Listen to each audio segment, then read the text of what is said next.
Thanks very much, Kara. Appreciate it. And thanks, everybody, for joining. Good morning, good afternoon, good evening, wherever you are. And we really appreciate your being here. I want to talk today about complexity. And what we've noticed is that complexity is, it can be a software thing if your system is all about software. But in general, it's not. It's really more about software and the rest of the system. If software is where the majority of your functionality is realized, then a lot of your complexity will be in the software, but it's still the system. And it's important to understand that it really is about the system as a whole and not just the software. Rational traditionally has had some difficulty, at least in some quarters, recognizing that fact. Maybe that comes from IBM's long history in software.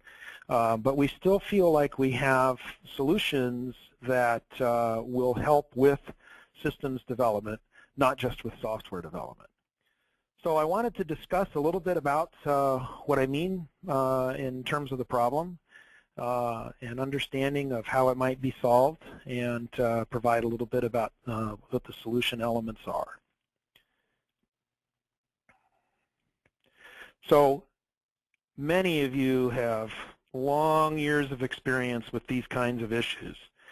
It's worth going through where some of the problems lie. And of course, the defense industry, probably all defense industries, but certainly the U.S. defense industry where I have experience, is a poster child for complexity issues. And you look at some of these numbers, 40% cost overruns, 45% schedule overruns, $300 billion over budget. It just goes on and on. One thing leads to another in many systems failures, and the consequences can be enormous. This particular example is Deepwater Horizon. So certainly not associated with DoD, but certainly is a significant system, and this certainly is an incredible failure. Not just a lot of money, but in fact some fatalities involved in the situation. Many examples exist in many, many industries. This one might resonate with some of you folks.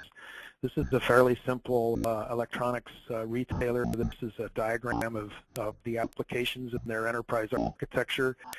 And it's a little fuzzy because we intentionally made it fuzzy so that the proprietary information would not be revealed. But I think it's safe to say that nobody would be able to read this diagram whether it was fuzzy or not. And that's certainly an indication of the complexity that they've gradually worked themselves into.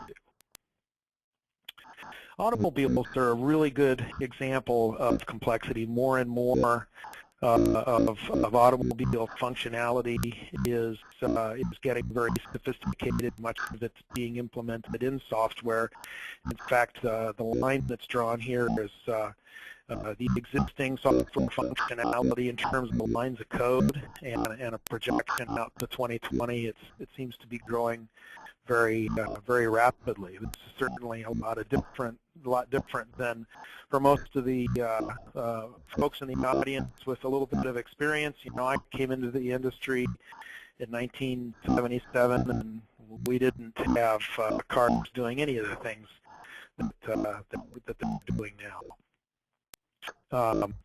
One of the issues that we saw in the last few years is one where the